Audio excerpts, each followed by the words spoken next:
welcome to the Toffee Blues, your source for all things Everton, where Thomas, Terry and I are going to be discussing in this segment the recent conduct of Moise Kean. Kean did, of course, throw a dodgy sort of party at the weekend, and there was a video leaked to the press showing footage of it. The club are rightly appalled with this behaviour from Moise Kean and are set to discipline him. The question for us to discuss now is, where do we as fans stand on Moise Kean, and where do we go from here with him? Your thoughts, Thomas? I'm disappointed, kind of straight off. I mean, I don't know how much of it's really our business. Obviously, it's disappointing to see him do that, especially as he hasn't really been nailing down much of a place in the starting 11. Obviously, it kind of just gives fuel to the fire that, Souness kind of started saying he wonders if he's got attitude problems, where this is kind of the only first example we've really seen of it. Obviously, he was late a couple of times, but to be fair, the lad's like 19. He's only a couple of years older than me. So I don't think you can really blame for stuff like that. And he's new to the country. But obviously, it's very disappointing. I was late to a fair few lectures at 19, I can tell you that. Yeah, and what I fear is maybe I'm concerned that something of an example is going to end up being made of Moise Kean, maybe by, kind of the authorities or the league potentially, because he's young. I mean, he plays for Everton. Obviously, Jack Grealish had that slight problem, but nothing was really made of that in the end.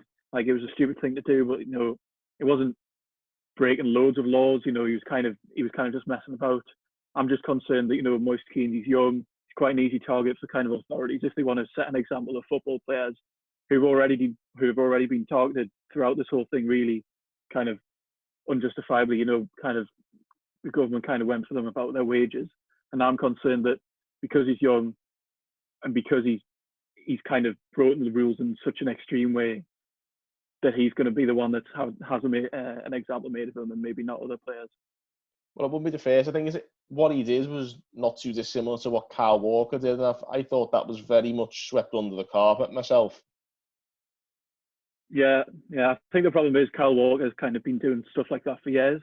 So it's less of a story kind of for the tabloids these days. But because Moise Kean, he has had allegations of bad attitude, they've kind of taken this one and kind of ran with it. And because, I mean, Kyle Walker's had all that problem with, like, I can't even remember what it was back in the day, but he's never exactly been best behaved, and he's getting on now. Moise Kean's definitely still a young target who's, I mean, his name does carry a bit of weight. He did come from Juventus. He was playing very well for them. And I think it's just kind of a new scapegoat for the newspapers to kind of go for after they've already flogged Kyle Walker a million times. Well, that's it. I think that's the main issue of all this is obviously it's bad PR for Everton, and of course the mainstream media love to have a stick to beat us with, and we need to have our players on the best behaviour to try and avoid this kind of scenario. I mean, Terry, what was your sort of first reaction when you found out this story had come out? I mean, it's a bad look, isn't it? Like he's made a massive mistake. There's no excusing what he's done. Like you can't. He's brought unnecessary negative attention to himself, unnecessary negative attention to the club. He's very naive. He's very immature to do it, especially when there's people like in hospitals fighting this illness, and he's taking the piss like that. This is the same lad who a couple of weeks ago, the story was out that he'd sent protection equipment to hospitals in Italy. So he knows how serious it is, and he's done something really good there. But he's let himself and the club down in this instance now. He's retroactively proved, almost right. All the people who said he had like an attitude problem and all that. So now that's gonna stick with him, whether he had one or not, because he's give them, he's handed it on a plate to them. You know what I mean? But there's only one way out of it, is just to keep his head down and work hard. Now, I think it will blow over. At the minute, there's so few footballing stories other than jarred transfer rumours from Italy. There's him. There's so few, there's so little happening that anything is going to be latched upon. And this would have still been latched upon anyway. If a scandal with a Premier League player. The state of the mainstream press in this country. They love a good scandal. Yeah, but he's made it easy for them. I can't even blame the press because that's what they asked for Christmas. Something like that. This young Premier League player. Not only is he young, he's rich, and we've all sort of believe anyway that he's got a bit of an arrogant attitude. well, he's been flouting the lockdown. So it's like he's made it so simple for them. And there's no arguing with it. There's no saying it's an agenda or anything like that. He just needs to keep his head down, work hard. I don't think it's going to go any further. He'll get a big fine. He'll get an absolute bollocking by the club. And then he just needs to crack on. You know, he's going to have to work his way out of it when the football eventually does come back. I certainly don't think he'll be going anywhere. I don't think he'll be sold. And if he is sold, it won't be because of this. It'll be for outside footballing reasons. But I think he just needs to, you know, show now, you know, I am serious. I'm not another Balotelli. I want to be a success at Everton. And it's just one of those things. He has let himself and the club down. He just needs to make amends for it as soon as he can. I think the big question is, I think we always say about players, especially players of his age, like he's young, he's made a mistake. I mean, I'm not always keen on using that as an excuse, to be honest with you. But obviously he is young. It's a stupid move. What I worry about is we've had players like this in the past, and we gave them more chances to learn from these kind of mistakes, and they didn't. The likes of Royston Drenthe and people like that who've come in and maybe had a bit of a party attitude, and they've sort of thrown it back in our faces. It's important. I think we do need to give him a second chance, but how far do you sort of like give him a chance? Basically, how many more chances do we give him? Well, that's why. Sorry, Thomas, but that's why you pay the money for a world-class manager and just let him decide. Because if Ancelotti turns around and says, you know, I'm fine, like we'll see how we go. You know, I'm willing to forget about it, move on. Then what are we to argue? But if he turns around and says, no, not having that, you're gone. Then also you can't argue it. This is one of the few times in recent years that Everton fans can actually, more or less to a man, can turn around and go, manager pretty much knows what he's doing. You're going to have to just trust his call on it, and we'll see what that is when, you know, football does resume.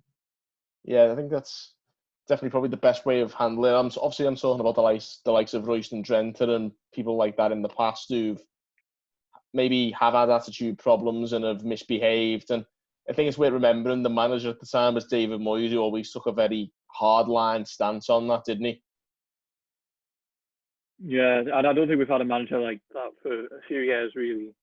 But now I was going to just kind of say what Terry was saying, really. Like, I feel more confident now in the structure we've got that he'll definitely get punished, but I think he will get given a second chance. I don't think he'll be out the door just like that, but I feel like the players think they can take the mick less, kind of with a manager of Ancelotti's stature, and the club's kind of structures it now.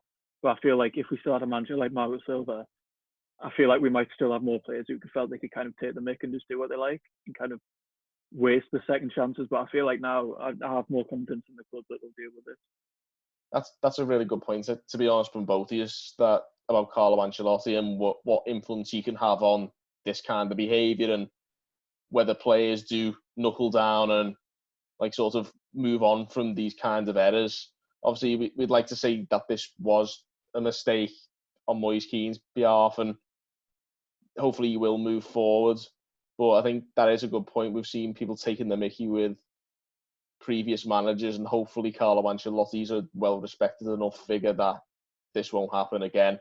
Obviously, it's not the first time, though, that someone's broken lockdown. Oumar Niasse did it a few weeks ago, but I don't see why he'd be bothered what Ancelotti thinks, because he's probably out the door anyway. So he's in no position where he needs to respect the management. He knows he's gone.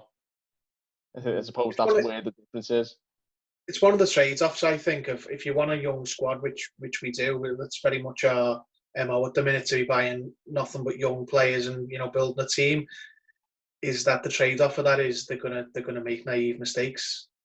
It doesn't excuse the mistake. I mean, it does in smaller cases, like being late when he was fined earlier on and what have you. This is obviously something beyond that. This is, you know, an unforgivable, you know, needs to be punished to the fullest extent we can mistake. But this will happen again with other players. Like, you know, if we're going to have a team of players who are from the age of 18 to about 23 or 4, then we're gonna get, you know, issues with players going forward. But there's a big trade-off because we've got we'll have a young team, but we'll have a super experienced manager to sort of counterbalance that. I think that's the thing with the way we are going, like you say, the modus operandi being bringing in these young players, they need to be nurtured, and I think Carlo Ancelotti as a manager is certainly a great leader. What about the rest of the sort of staff in place? Do you think we've got the right setup, like sort of everywhere across the club, to sort of help these players to kick on and make sure they mature? I think so. Yeah, I think Marcel Brands has a bit of a history of kind of using young players. So all of them will have experienced players like Moise Kean before. They will have experienced worse as well. Obviously, he's not like the prime example of a perfect player, but he's not the worst I think a lot of them will have ever seen. And obviously, Ancelotti's been through I don't know how many clubs. He will have seen plenty of this. I mean, he was the manager of PSG.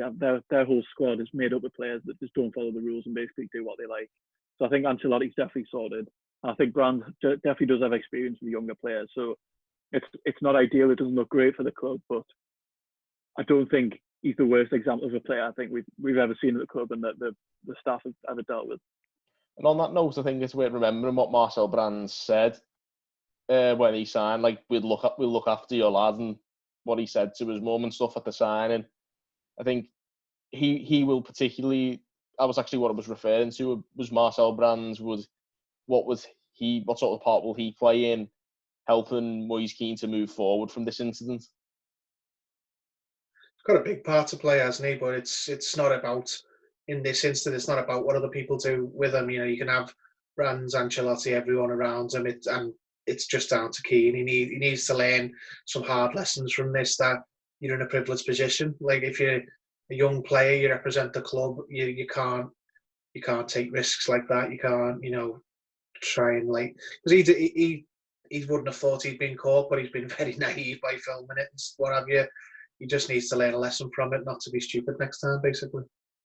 Well, that's it. Yeah, it makes you wonder, though, like, is he the only one? Obviously, we've had a couple of Grealishes and Walkers as well, but there's probably a few more out there who just haven't been stupid enough to film themselves.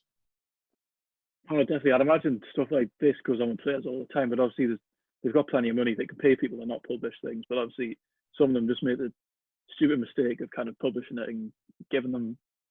But he's giving them everything that they need. Giving them bait, hasn't he? It's just like this is hand off there, haven't they? Yeah, there's not much reporting going on there. He's kind of just done it himself. You know, like there'll be plenty of players who do stuff like this a lot of the time, and it doesn't get published because nobody finds out. But yeah, it's a stupid mistake, but I don't think it's the end of the world, really. I think that's the main point I think we've got to look at before we finish here. I think it's a stupid mistake from a young lad, and he needs to desperately learn from it and move forwards. But most of all, I think the point you guys both made in this show was that we've got the right staff in place to help him move forward, and hopefully this will be the last time we see this kind of incident at Everton. Certainly from the current squad anyway. Hopefully. So there you have it. Anyway, that's the end of the Moise Kean debate. If you're watching on YouTube, drop us a comment on the video. Let us know where you stand on Moise Kean, and let us know whether the pros outweigh the cons or vice versa. Give us a like and a subscribe as well. And thank you guys for watching on the Toffee Blues.